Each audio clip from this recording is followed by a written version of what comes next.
Kamu bab 3 iaitu berkaitan dengan elektrik. So dalam bab ini kamu akan belajar tentang bagaimanakah medan elektrik terhasil, apakah faktor-faktor yang mempengaruhi rintangan suatu dawai konduktor, apakah kelebihan sambungan set kering secara bersiri dan selari, bagaimanakah kita dapat menjimatkan penggunaan tenaga elektrik di rumah. Selain itu kamu juga akan mempelajari arus dan beza gayaan, rintangan, daya gerak elektrik dan rintangan dalam, tenaga dan kuasa elektrik. So jadi sebagai set introduksi, kita tengok sedikit informasi lah berkaitan dengan tenaga nasional. Ni kalau kamu tahu sekarang kita ada aplikasi nak cek berapakah kena bayar bulan-bulan penggunaan elektrik. So jadi yang pertama kita tengok sini. Tenaga nasional berhad dijangka akan membelanjakan 1.2 bilion dari tahun 2018 hingga 2020 untuk memasang meter pintar baharu di rumah kediaman seluruh negara. Meter pintar merupakan peranti yang membolehkan pengguna elektrik direkodkan dan ditukarkan kepada data yang boleh dipantau oleh pengguna melalui aplikasi mudah alih. So peranti tersebut boleh mengumpul dan menganalisis data setiap jam penggunaan elektrik. Data penggunaan elektrik yang dikumpulkan dan dihantar ke pusat kawalan melalui frekuensi radio atau RF lah. Kelebihan ini membolehkan pengguna memantau penggunaan elektrik dengan mudah serta mengurangkan tenaga pekerja DNB untuk bergerak dari satu rumah ke satu rumah bagi merekodkan bacaan penggunaan elektrik secara langsung. Dan ini akan meningkatkan kecekapan penggunaan tenaga elektrik di negara kita. So kemudian kita pergi kepada apakah kepentingan kita belajar bab ini Yang pertama, laluan kerjaya pada era revolusi 4.0 atau IR 4.0 memerlukan kepakaran dalam bidang teknologi perisian maklumat untuk membina aplikasi berdasarkan keperluan pasaran semasa melalui dua platform utama iaitu Android dan iOS. Platform ini mengutamakan perisian pekerjaan buatan AI yang akan membuat keputusan berasaskan algoritma kepintaran dalam bidang elektrik dan elektronik. So jadi dalam zaman sekarang ni data sangat penting lah. Apa-apa keputusan adalah berdasarkan data yang kita terima. So jadi kalau banyak data yang kita dapat dengan tepat, lagi tepat kita boleh buat sesuatu keputusan. Kalau data tu kita tak dapat keputusan, data tu tak tepat, ada akan efek kepada keputusan yang dibuat oleh seseorang. So kemudian kita pergi kepada lensa futuristik. So lensa futuristik, komunikasi talian kuasa atau PLC akan menjadi kaedah pemindahan data digital pada masa depan di antara meter pintar dengan pusat kawalan utility. Kaedah ini membolehkan data pengguna kuasa dan profil pengguna isi rumah dipantau secara dalam talian. Kemudian kita barulah masuk topik yang kita nak belajar hari ini, iaitu berkaitan dengan arus dan beza keupayaan. So jadi perhatikan gambar foto 3.1 yang menunjukkan fenomena kilat. Bagaimanakah fenomena ini boleh terjadi? Imbas kembali bab elektrik yang telah anda pelajari dalam subjek sains semasa di tingkatan 2. So jadi kalau ada masa, kamu boleh scan, belajar balik, tengok balik apa yang kamu dah belajar masa tingkatan 2 berkaitan dengan bab elektrik. So yang pertama kita nak tengok apa itu medan elektrik. So medan elektrik apabila contohnya apabila sebatang sikat yang bercas dikekatkan dengan aliran pipe yang halus, air pipe tersebut menjadi bengkok. Fenomena ini menunjukkan kewujudan medan elektrik dalam kehidupan harian. Bolehkah anda senaraikan contoh kewujudan medan elektrik yang lain? So jadi kat sini kita gosok dululah sikat ni. So dia kat sini ada, sebenarnya dia dah ada cas positif negatif kat sini, tapi bila kita dah gosokkan dia, so negatif atau positif ni dia dekat luar. So jadi bila kita dekatkan kat sini, dekat air ni pun ada cas juga. So jadi bila dia keluar, dia akan tertarik ke kiri. So, jadi aliran air pipe yang halus menjadi bengkok apabila sikat yang bercas dikatkan kepadanya. Selain itu, rambut tertarik oleh belon yang bercas. Sama juga, tapi kena gosok dulu lah. Ni dia tarik kertas lah. Yang ini pula penyedut minuman yang bercas bergerak mendekati jari yang didekatkan kepadanya. Contoh-contoh lah kebutuhan medan elektrik dalam kehidupan harian kita. Seterusnya kita pergi kepada aktiviti, untuk mengkaji medan elektrik dengan menggunakan kit medan elektrik. Jadi kita nak kaji macam mana rupa dia. Radas yang kita gunakan adalah kit medan elektrik dan bekalan urutan lapor tinggi. Kemudian bahan yang kita gunakan minyak zaitun dan serbuk suji. So, jadi arahannya, pertama sediakan susunan radar seperti yang ditunjukkan dalam rajah 3.1.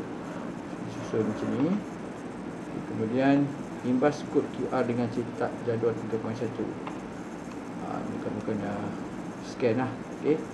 Kemudian tuang minyak zaitun ke dalam piring kaca. Tuang kat dalam ni. Kemudian taburkan serbuk suji di atas minyak zaitun. So, kemudian kita tabur ke atas ni.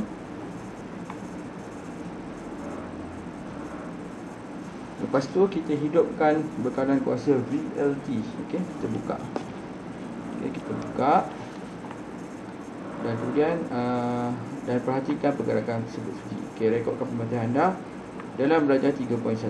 Ulangi langkah 3 hingga 6 dengan pasangan plat beranak untuk bentuk seperti dalam jadual 3.1. Jadi ini disambung ya. Yang ni sambung dengan positif dan ini akan negatif. So, jadi tujuannya adalah untuk kita nak tengok corak medan elektrik. So, jadi ini keputusan-keputusan dia lah yang bila kita dah dapat. Sebelum cikgu lukis, cikgu tengok dah ada jawapan belum. Ni lah contoh-contoh jawapan dia.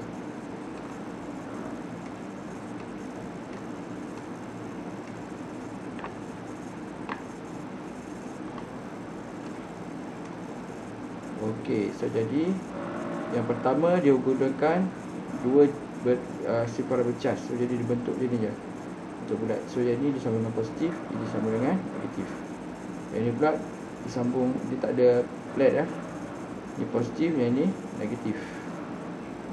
Dan ini ada sambung flat, ada plate. So, di positif, ini negatif. So, jadi kalau kita tengok nota dekat sini, kalau cas positif dia akan keluar. Kemudian untuk cas negatif kita akan terima. So, jadi untuk yang pertama ni, bentuk yang kita akan nampak. So, jadi tadi cikgu dah tunjuk untuk cas positif dia akan keluar. So, dia akan keluar.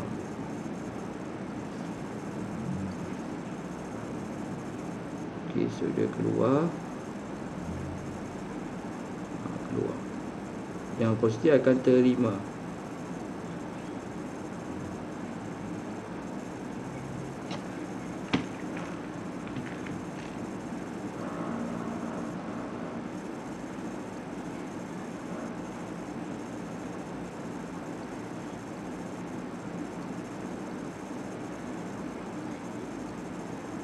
Positif akan keluar. So ini terima.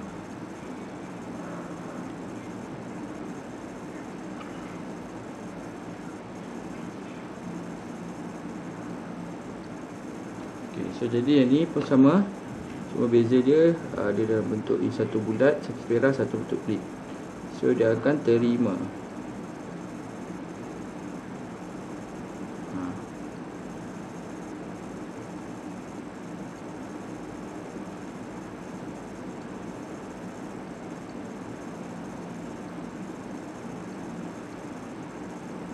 So, ini negatif dia akan terima. Untuk positif pula, positif dengan negatif. So, jadi ni dia akan pergi sini.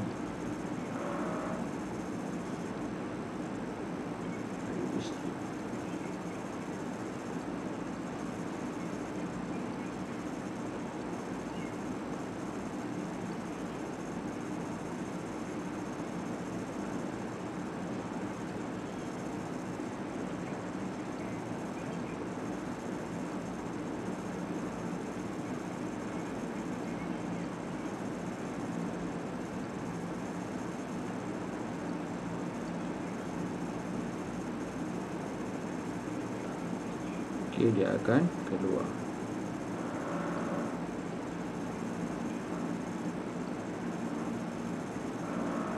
Ini akan terima lah. So jadi gambar raja dia lebih kurang macam ni. Okey, selepas tu kita pergi ke muka surat yang seterusnya, iaitu muka surat 94 ya. Okey, so jadi perbincangan. Okey, nanti kamu boleh cubalah dekat Google kenapa kita guna kuasa voltan lampau tinggi. Okey. Kemudian apakah yang berlaku pada atas tadi apabila bekalan kuasa VLT dihidupkan, dan kemudian mengapakah taburan serbuk suci membentuk corak tertentu apabila bekalan kuasa VLT dihidupkan. Keempat, apakah fungsi minyak zaitun dalam aktiviti ini, dan namakan bahan lain yang boleh digunakan selain serbuk suci dalam aktiviti ini. So jadi ni kamu boleh carilah dalam Google lah. Okey. Jadi kamu dah dapat, kamu boleh tulis dalam kamu punya nota. Okey, so jadi seterusnya kita pergi kepada berdasarkan aktiviti 3.1, apabila bekalan kuasa VLT dihidupkan, dua elektrod logam akan mempunyai keupayaan yang berbeza. Okey, medan elektrik wujud di antara dua elektrod tersebut ialah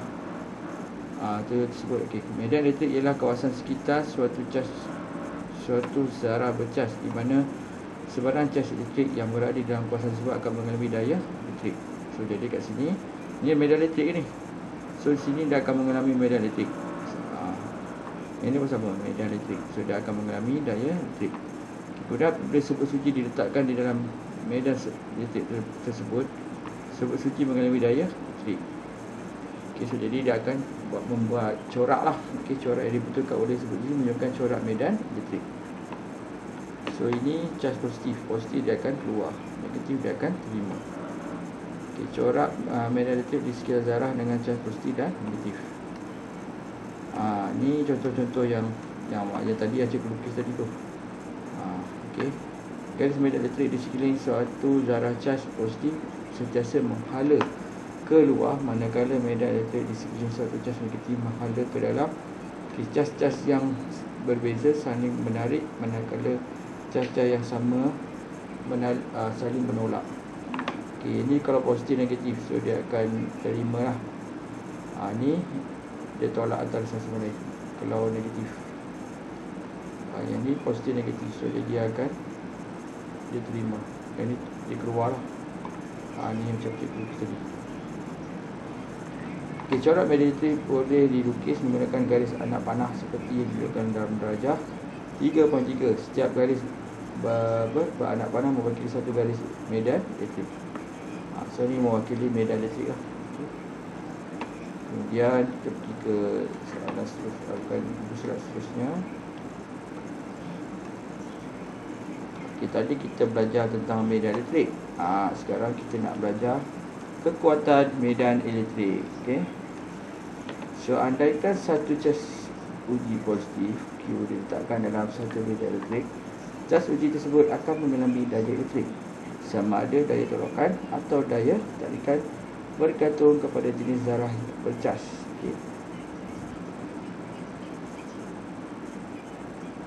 Okey, Raja 3.4 menunjukkan daya elektrik yang bertindak ke atas cas positif. Okey. So dia positif dengan positif, so dia akan daya menolak. Kemudian kalau positif negatif dia akan menarik. Okey, daya elektrik yang bertindak ke atas cas positif dalam medan elektrik. Okey. Kekuatan medan elektrik pada satu titik dalam medan elektrik boleh ditarifkan sebagai daya elektrik yang bertindak ke atas seunit cas positif yang diletakkan pada titik itu. Okey. So E maksud dia ada kekuatan medan elektrik. F adalah daya elektrik dan Q kecil ni adalah kuantiti cas elektrik. Okey, unit SI bagi kekuatan medan elektrik adalah Newton per Coulomb. Okey, so jadi ni unit dia dah Newton per Coulomb. Cas Q kecil sama dengan Coulomb. Okey, ejaan dia Coulomb. Okey, so kat sini ada garis mat. Okey, arah garis medan elektrik mengikut arah tindakan daya elektrik ke atas cas uji positif yang terletak dalam medan elektrik. Ini ya, imbas kemudian unit SI bagi cas ialah U sama dengan Coulomb. Okey, so yang ni. Okey, so kemudian kita pergi kepada medan elektrik yang ditunjukkan dalam di antara dua plate selari yang bertentangan cas adalah seragam seperti ditunjukkan dalam belajar 3.5. Okey, medan elektrik seragam ini diwakili oleh satu set garis-garis medan elektrik yang selari antara satu sama lain. So dia akan bergerak daripada positif ke negatif. Ini medan elektrik. Okey, medan elektrik di antara dua plate selari yang bertentangan cas. Okey, so jadi formula dia kat sini E sama dengan V per D, di mana E adalah kekuatan elektrik, V adalah laser perperian, dan D adalah jarak dua plate selari. Okey, jarak ni.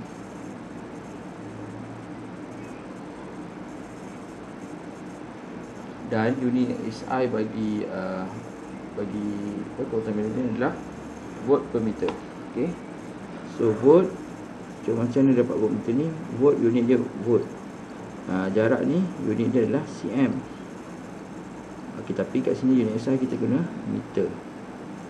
So bawa ke atas dia akan jadi volt per meter.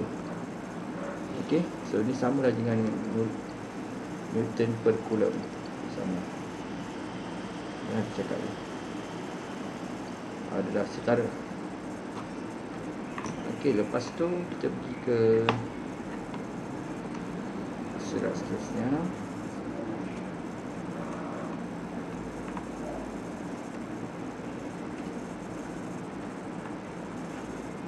Okey, dia cakap kat sini kelakuan zarah bercas di dalam suatu medan elektrik. Okey, dalam suatu medan elektrik terdapat cas-cas elektrik sama ada cas positif atau cas negatif. Okey, cas-cas yang sama saling menolak manakala cas yang berlainan saling menarik.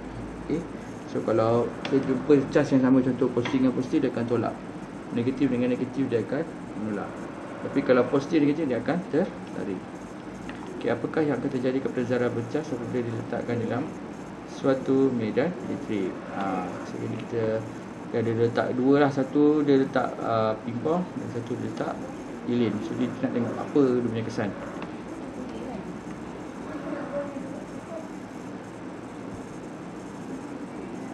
Okey, so dalam aktiviti 3.2 ni, tujuan dia adalah untuk mengkaji kesan medan elektrik ke atas objek bercas. So radas yang digunakan adalah bekalan voltan lampau tinggi, BRT, plat logam dan tot. Bahan yang kita gunakan adalah bola polistiren bersalut keranjang aluminium.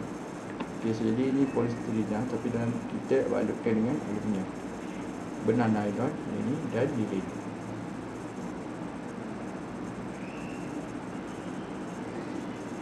Okey, kemudian arahan dia adalah sediakan susunan radas seperti yang ditunjukkan dalam rajah 3.6. Susun macam ni. Kemudian kita hidupkan suis bekalan kuasa BRT, sesarkan bola polis supaya menyentuh satu permukaan, lalu nak lepaskan bola itu. Catatkan pemakaian anda. Kemudian ulangi langkah 2 dengan kurangkan jarak di antara dua plat logam. Kemudian ditinggikan. Mula kita dekatkan, lepas tu kita tinggikan pula. Ada dua situasi lah. Kemudian matikan suis bekalan kuasa dan gantikan polistiren dengan sebatan lilin. Sekarang kita tukar pula pada polistiren, kita tukar pula lilin. Okey. Lepas tu hidupkan suis bekalan BRT, perhatikan kesan berapa nyala lilin dan tekan penghentian anda. Okey, matikan suis bekalan kuasa, selesaikan terbina bekalan kuasa dan hidupkan semula.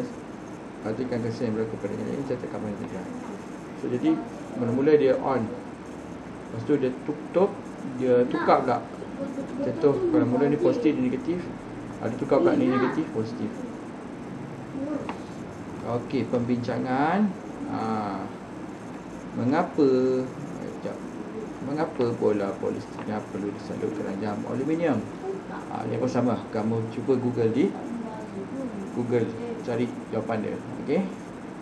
Cikgu tahu jawapan dia tapi dia akan mencari itu. Okey, sebab sekarang kan dah senang. Okey, type je keluar maklumat. So, jadi kamu boleh cuba cari kenapa kita kena letak salutkan dengan keranjang aluminium.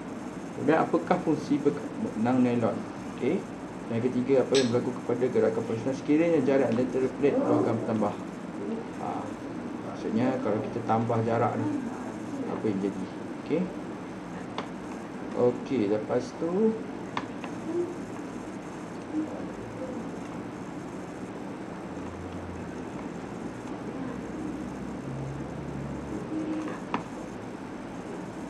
okey, so jadi dekat sini tak cerita apa yang berlaku dekat bola polistirena tu ya. Okey, mula-mula apabila bola polistirena disesakan menyentuh plat logam bercas positif dan dilepaskan, bola tersebut akan berayun ulang-alik di antara kedua-dua bola logam sehingga bekalan kuasa dimatikan. So maksudnya ini apa bola ni kan. So bila kita on switch, so jadi bola tu akan touch sini, dia akan touch sini. So dia akan berayun sampailah kita tutup switch. Okey, kita ada trik dia duduk diam-diam lah. Kalau kita on, dia akan bergerak balik. Okey. So jadi apa yang berlaku? Okey, semasa bekalan kuasa dihidupkan, bola polistirena bersalut logam berada di antara kedua-dua bola logam yang bercas dan tidak bergerak. Bola tersebut berada dalam keadaan neutral. Okey, so jadi mula-mula bola tu sebab dia letak aluminium. Okey, aluminium supaya kalau kabur saja dia tak ada charge. Okey. Bukan tak ada charge, dia tak berapa kuat lah. Okey. Ada charge tapi saja bila aluminium banyak charge. Sebab dia konduktor kan. Okey. So kat sini sebenarnya dia positif, negatif, dia campur-campur. Okey, so jadi bila dah ada plate kat sini, okey, macam plate. Macam ni dia letak sini negatif kan. Okey. So ini positif. So jadi charge yang dalam ni dia akan tersusun, dia akan ikut gerak, dia akan bergerak. Positif semua pergi ke sini sebab dia akan tertarik ke negatif. Negatif semua akan tersusun ke sini. Okey. So dia akan tersusun macam ni lah. Okey, so pada asalnya macam yang cikgu lukis tu. Okey, bila kita dah on, dia akan jadi macam ni. Positif, negatif semua dia tak arah sini sebab positif akan tertarik ke negatif dan yang negatif akan tertarik ke positif. So jadi yang ketiga,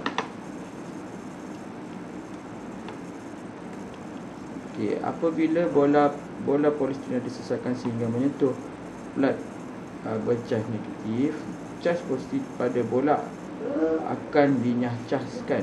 Okey, bola polistirena akan bercas negatif. Kesamaan charge di antara bola-bola polistirena dengan plat menghasilkan daya tolakan menolak bola tersebut.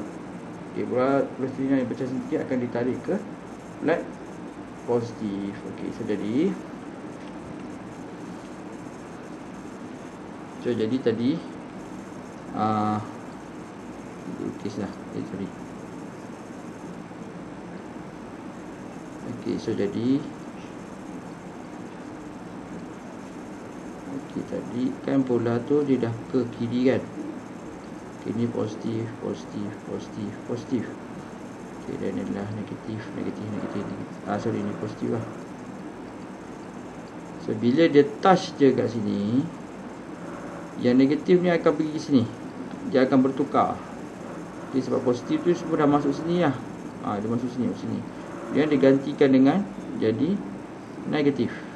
Dia jadi negatif. Okey, so jadi bila negatif, jumpa negatif, dia akan menolak. So bila dia menolak, dia akan pergi sini. Okey, dia akan pergi sebelah sini pula. Sebab negatif kan. Okey. So dia akan menolak. So dia akan menolak ke belah sana. Okey, kemudian di plate logam positif, elektron pada bola polistirena akan dipindahkan ke logam positif. So sama lah macam tadi. Tadi kan dia boleh sini dah negatif kan. Yang negatif tu akan pergi ke positif. Dari sini masuk sini. So akhirnya ni semua nanti jadilah positif. Okey. So jadi bila positif dia akan menolak ke sana. So jadi proses ni berulang-ulang kali. Okey. Dia akan jadi balik macam ni. Lepas tu dia jadi macam ni, dia akan jadi balik macam ni. Sampailah kita matikan switch. Okey. Di plate so jadi Kesamaan daya cas di antara bola polisi dengan plate logam menghasilkan daya tolakan menolak bola tersebut. Bola polisi yang pecah mesti akan tertarik ke plate logam negatif. Ini yang cikgu cakap tadi lah. So proses ni akan berulang sehingga pekanan kuasa dimatikan. Macam tu cikgu cakap. Jadi kalau kamu ada masa, boleh scan QR code ni, so kamu boleh nampak video. Lebih menarik lah, lebih nampak lah apa yang berlaku. So jadi zaman sekarang ni senang, boleh tengok kat YouTube je. Cuma rajin tak rajin lah. Kalau biasanya kamu rajin, so jadi cikgu rasa kamu akan buat. Bapa, kalau tu. So jadi lepas tu tadi kita nak tengok pasal dia dekat bola Palestina kan. Sekarang kita nak tengok dia dekat lilin pula, apa yang berlaku. So apabila bekalan kuasa dihidupkan, nyalaan lilin akan tersebar di antara kedua-dua plat logam. Sebaran nyalaan lilin yang menghala ke plate logam lebih besar berbanding dengan bercas positif. Apa daripada lilin menyebabkan udara mengayon menjadi ion positif dan ion negatif. Ion negatif akan tertarik ke logam bercas positif, manakala ion positif akan tertarik ke logam negatif. Ion positif mempunyai jisim dan saiz yang lebih besar berbanding dengan ion negatif. Oleh itu sebaran yang tertarik ke arah logam bercas negatif adalah lebih besar berbanding dengan sebaran yang tertarik ke bercas positif. So jadi cikgu nak ringkaskan cerita dia macam ni so jadi mula-mula ini api api. Dalam api ni macam biasalah dia ada positif dan negatif, berserak macam ni lah. Dia berserak macam ni. So jadi apabila kita letakkan dekat medan elektrik dan kita hidupkan switch dia,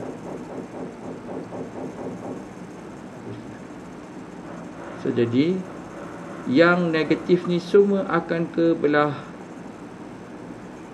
yang negatif semua dia akan ke belah kiri, dan positif semua akan ke belah kanan. Sampai satu tahap semua ni positif ni semua akan dia akan terpecah kepada dua lah. Dia akan pecah kepada dua. Yang negatif akan pergi sini lah.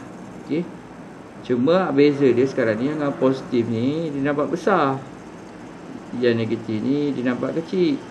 Kenapa? Sebab cas positif dia lebih besar. Ni ada cakap ion positif ni jisim yang besar dan saiz yang lebih besar. Tu sebab dia nampak besar kat sini. Tapi untuk negatif dia kecil. So jadi kita akan nampak api tu dia terserak, terbahagi kepada dua.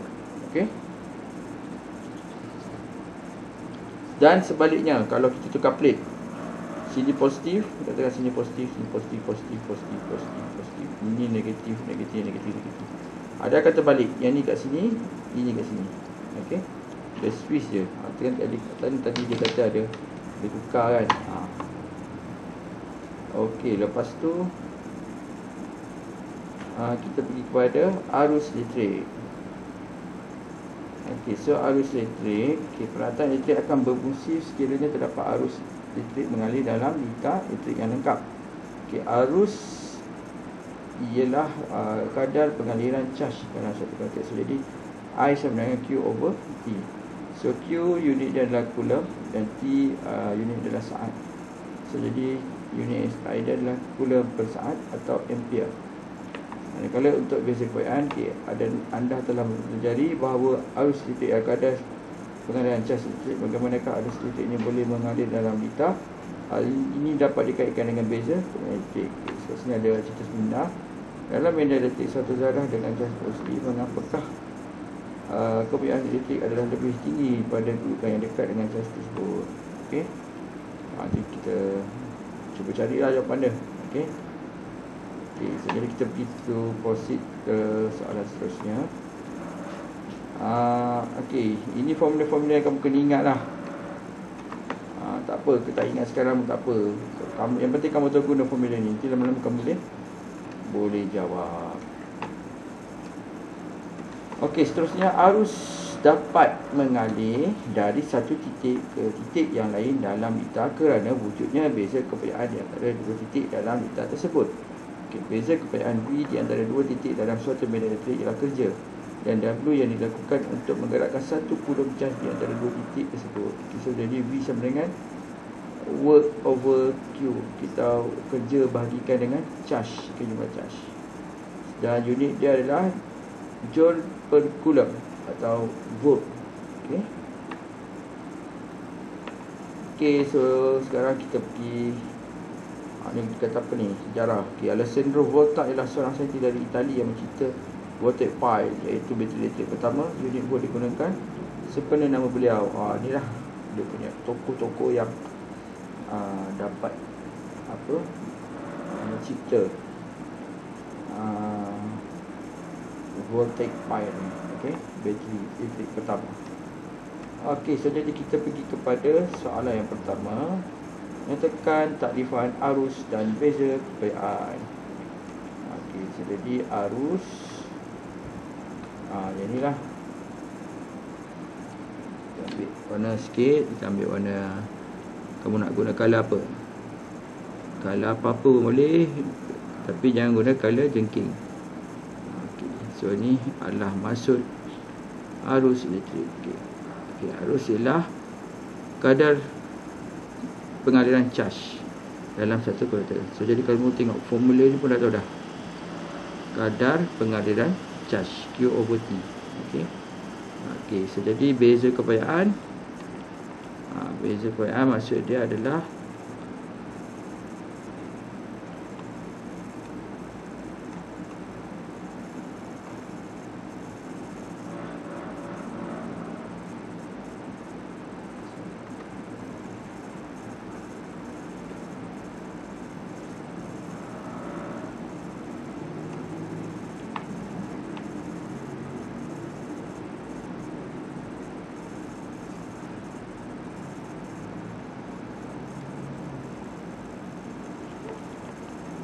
cari maksud beza kepercayaan.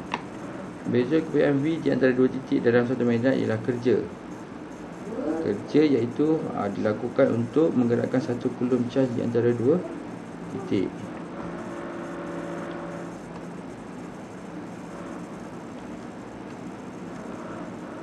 Kat atas pun tak ada ni, saya rasa definition yang lebih tepat. Kekuatan medan elektrik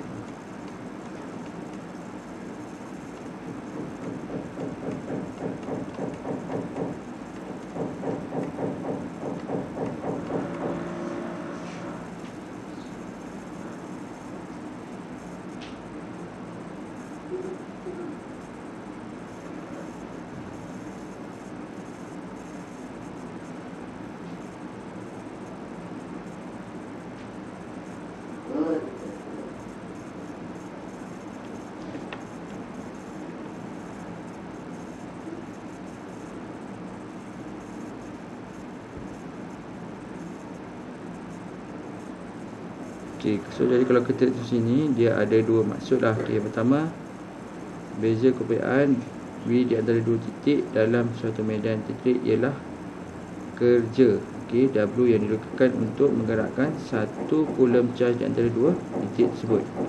Atau beza kepercayaan 1 volt bermaksud kerja sebanyak 1 joule dilakukan untuk menggerakkan satu charge dari satu titik ke titik yang lain. Okey, so itu adalah maksud untuk beza kepercayaan. Okey, kemudian apakah dimasukkan dengan medan elektrik? Medan elektrik ada kat atas ni lah.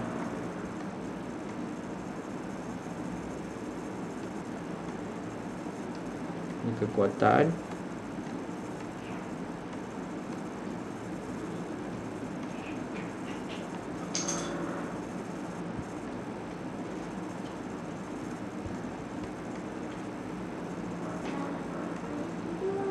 Ni maksud medan elektrik ialah kawasan sekitar suatu zarah pecah di mana sebarang charge elektrik yang berada dalam kawasan tersebut akan mengalami daya elektrik. Itu punya keyword dia dah. Kawasan tersebut akan mengalami daya elektrik. Medan atau zarah yang sebarang charge yang berada dalam kawasan tersebut akan mengalami daya elektrik. Okey, lepas tu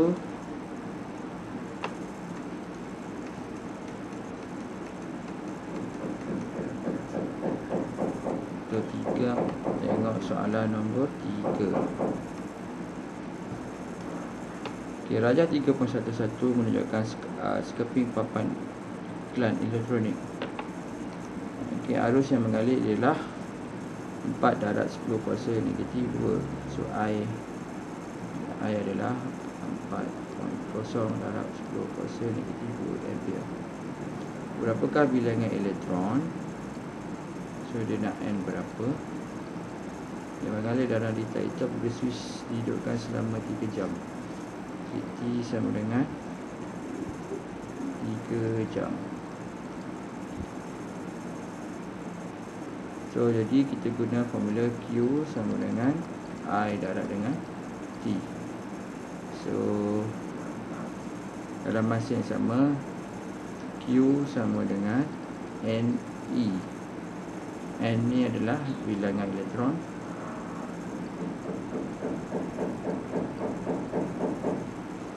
dan E ni adalah charge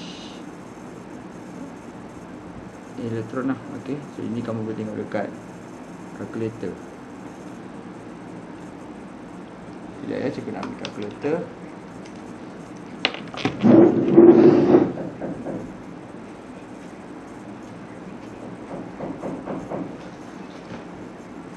Wah, apa? Kalau duit betul tu bagi ke tak bagi?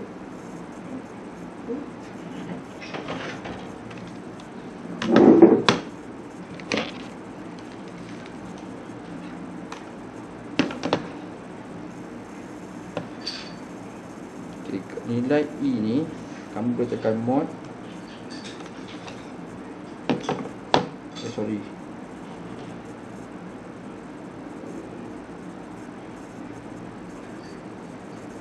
Kamu tekan dekat kalkulator tu, kamu tekan constant C, constant. Lepas tu kamu tekan nombor 23. Okay, ni kamu tengok dekat kamu punya cover Casio FX 570. Okay, tengok cover tu, kat situ ada constant lah. Dekat constant tu nombor 23 tu kamu akan dapat simbol E. Nilai E ni, nilai ni lah. Okay, tapi dalam exam biasanya dia akan bagilah nilai E. Dalam ni dia tak bagi. So nanti kamu akan dapat tekan ni, tekan cons, tekan 23. Okay, cons tu kamu boleh tekan dekat sebelah bawah on tu. Okay, ni on kan, bawah dia tu ada cons. So jadi sekarang ni kita soalan dia nak nilai N ni. Okay, N ni berapa? So jadi NE sama dengan IT. So N sama dengan IT bagikan dengan E. So I kita adalah 4 darab 10 kuasa negatif 2 darab dengan masa 3 jam. Cuma yang ni cikgu tak pasti. Cikgu rasa 3 jam ni kita boleh tukar kepada saat. So 3 darab dengan 60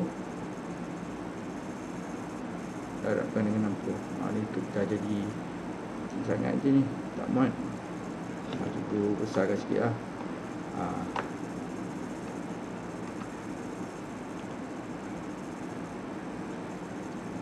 Okay, 3 jam darab dengan 60 darab dengan 60.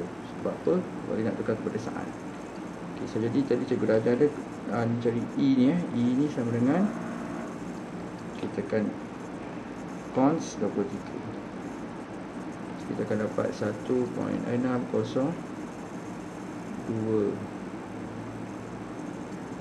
darab 10 kuasa negatif 9. Okay, kamu akan dapat dulu kerana cikgu bundarkan ni. Okay, so E 1.602 darab 10 kuasa negatif 19. So, jadi kamu tekan kalkulator je lah semua.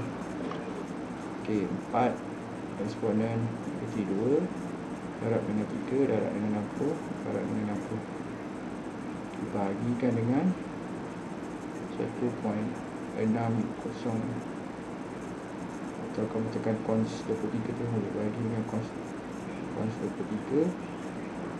Kamu akan dapat bilangan elektron adalah 2.6 96 darab 10 kuasa 23. Okay, so jadi bilangan elektron dia tak ada unit SI ya. Bilangan elektron tak ada unit SI. So jadi inilah bilangan elektron dia ada banyak ni. Okay, itu untuk soalan nombor 3. Okay, sekarang kita pergi ke soalan nombor 4.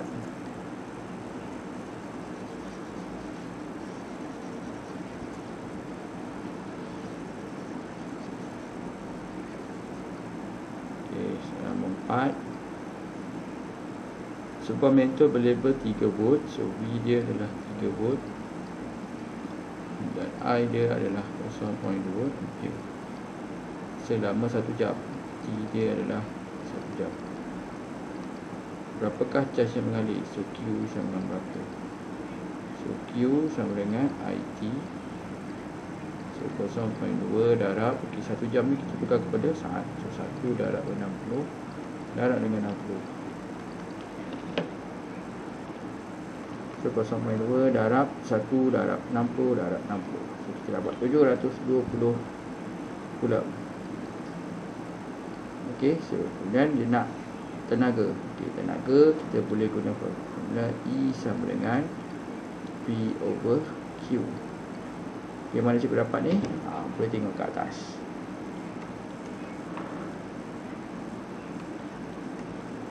Ni tenaga yang digunakan. Okay, jadi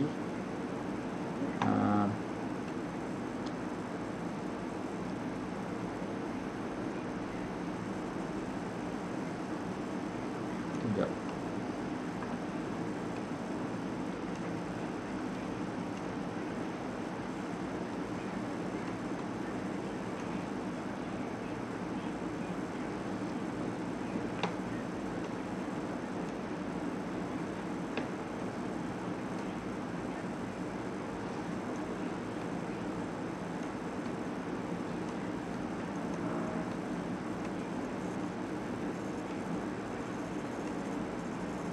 E sama dengan F per Q, E sama dengan V over D.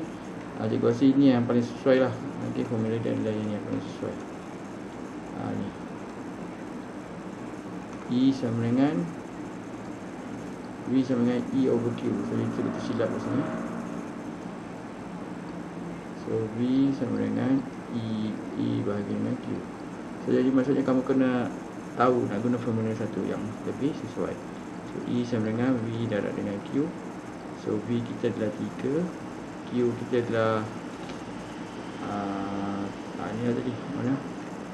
720. Okey. Darab dengan 720. So 3 darab 720 kita dapat 2160 joule.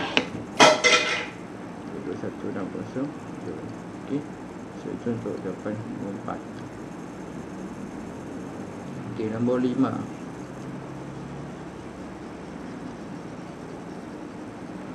Okey, nombor 5. Satu konduktor mengalirkan 900 cas. So Q dia adalah 900 coulomb dalam masa 10 minit. So T dia adalah 10 minit. Itu kan arus mengalir. So I berapa? Dia senang je lah guna formula ni. Q sama dengan I T.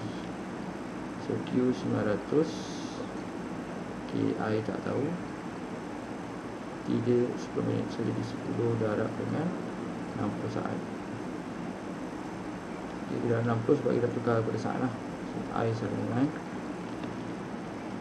900 bagikan dengan 10 darab 60. Kita dapat 1.5 ampere. Okey, so itu saja. Sekian, terima kasih.